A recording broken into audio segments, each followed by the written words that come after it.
how to equip and use emotes in Marvel Rivals. So if you want to use an emote in-game, you just simply need to click on letter T on your keyboard to open up the emote wheel. So as you can see right here, this is the spray, and these are the emotes right there, just like that. So if you want to equip new emotes or change your emote, you just simply need to go to the hero section here at the top.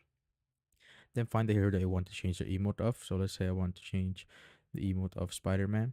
So click on Spider-Man, go to cosmetics, and go to emotes right here at the bottom.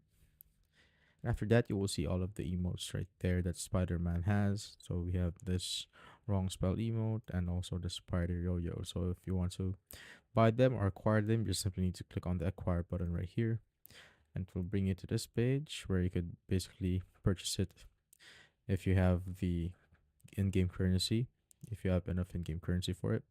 And once you have that, you can now go back to the emote section and just equip it right here. And that's basically it.